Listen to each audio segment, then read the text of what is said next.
Buenos días, profesora. Nosotros les hablaremos sobre la narrativa antigua a la clásica contemporánea. Mi equipo se conforma de Hernández García Diego Gael, Mo Guzmán Valeria Alexandra, López Llanes Kimberly Valentina, J. Hernández Kevin Alejandro y Verde García Vanessa. Nosotros somos del tercero E.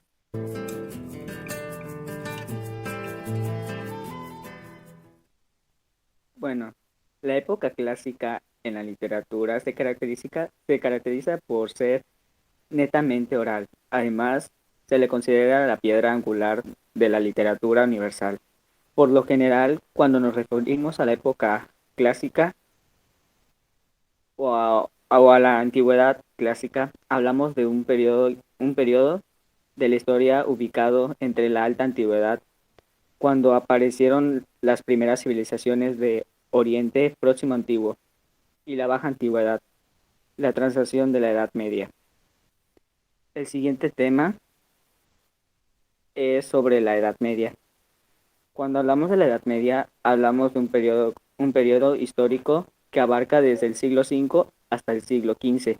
10 siglos de historia que comienza con la caída del Imperio Romano de Occidente en el año 476 en DC y da por finalizado a finales del siglo XV, en 1492, con el descubrimiento del continente americano.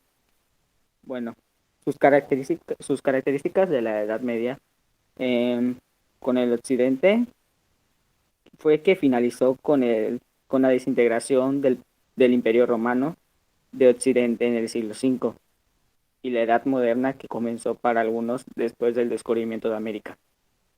Bueno, el siguiente tema es el Renacimiento.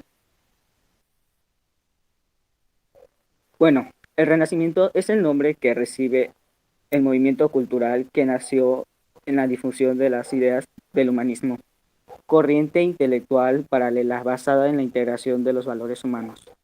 Sus orígenes se remontan en el siglo XV, actuando como periodo de transición entre la Edad Media y la Edad Moderna.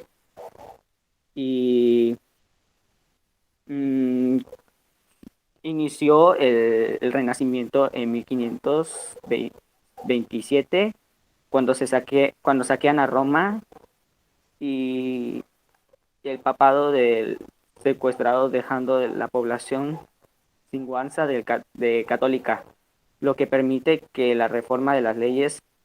Esto provocó que la guerra cambió a la mentalidad del hombre, conduciéndolo a un cambio cultural.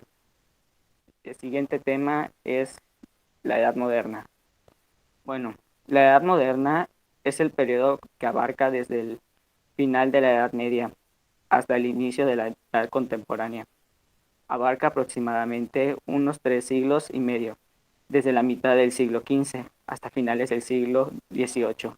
Este periodo de la historia tendrá gran importancia para la información del mundo actual. El siguiente tema es la época contemporánea.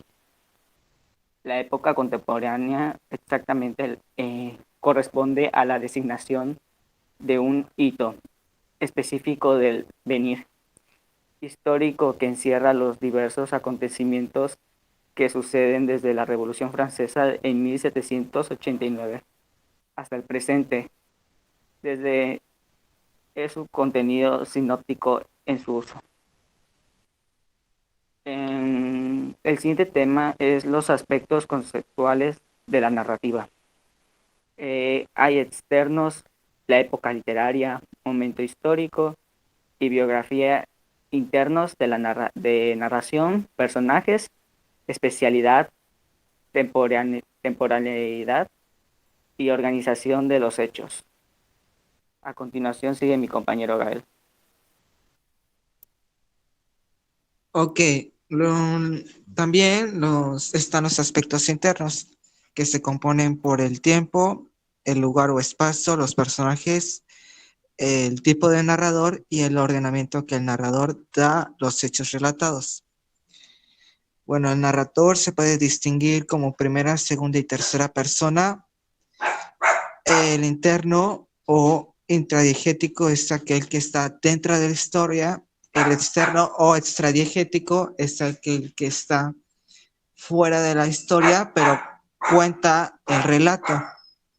Hay tres clases de narrador: omnisciente, que sabe más que los personajes; equisciente, sabe lo mismo que los personajes; y deficiente, sabe menos que los personajes. Después del narrador siguen los personajes, que son los que viven los acontecimientos que se está experimentando dentro del relato. Hay distintas clases de personajes.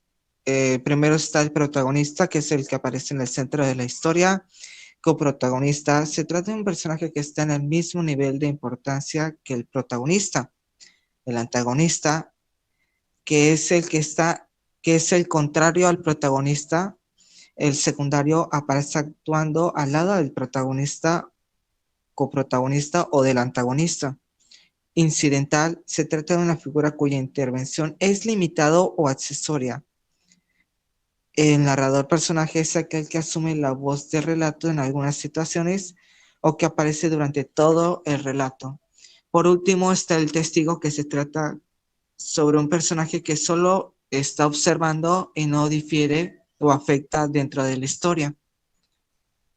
Luego sigue la espacialidad, está conformado por la serie de lugares en los cuales se transitan los personajes. Hay tres tipos de espacio: el espacio de los deseos, es el lugar o sitio agradable para los personajes; el espacio en el que se realizan las acciones principales, que en este consiste que apenas se está desarrollando el conflicto, se está desarrollando el conflicto que vaya a resolver el protagonista; y el espacio anterior o posterior al conflicto, que están a punto de enfrentarse el conflicto y el protagonista. Luego sigue la temporalidad, que es el tiempo. Es el otro componente básico del relato. Tiene que ver al menos con dos planos constituidos de esta: el tiempo de la historia y el tiempo de la disposición de los acontecimientos. Luego de la temporalidad sigue la ordenación de los hechos. Un texto narrativo desarrolla de manera simultánea dos dimensiones intencionales: la historia o fábula y la trama o sujeto. La secuencia básica de este está dividido por A, principio, situación inicial; B, ruptura del equilibrio o conflicto; C, desarrollo del conflicto o establecimiento de un nuevo equilibrio; y por último, D, desenlace o resolución. El siguiente tema es las diversas formas de la narrativa.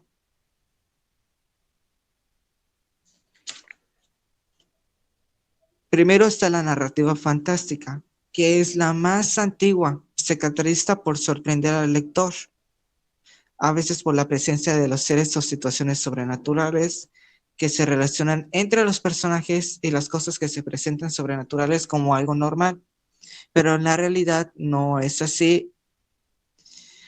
Se podría caracterizar o asemejar se puede asemejar con el género de la ciencia ficción.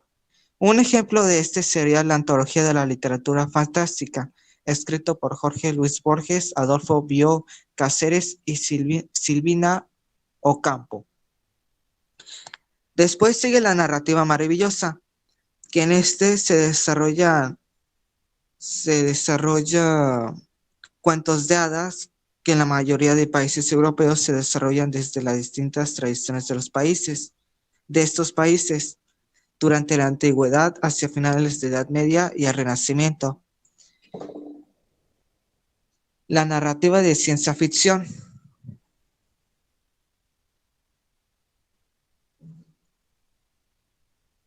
En general se considera ciencia ficción a los cuentos o novelas que abordan el impacto que producen los avances científicos o tecnológicos, sociales o culturales, presentes o futuros, sobre la sociedad o los personajes como individuos. Un ejemplo de este tema, sería el cuento de Illa, escrito por Ray Bradbury dentro del libro de Crónicas Marcianas. Después sigue la narrativa policíaca.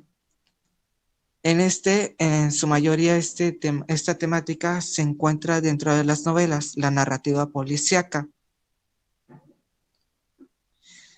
Un ejemplo de este serían Los asesinos, escrito por Ernest Hemingway, el psicoanalista de John Cabbage, escrito por John Cabbage, La Carta Torcida, escrito por Agatha Christie. En esta narrativa policíaca, también conocida como detectivesca, aborda historias en las que debe resolver un crimen y su principal característica es que la trama está al servicio del descubrimiento de quién es responsable del delito investigado.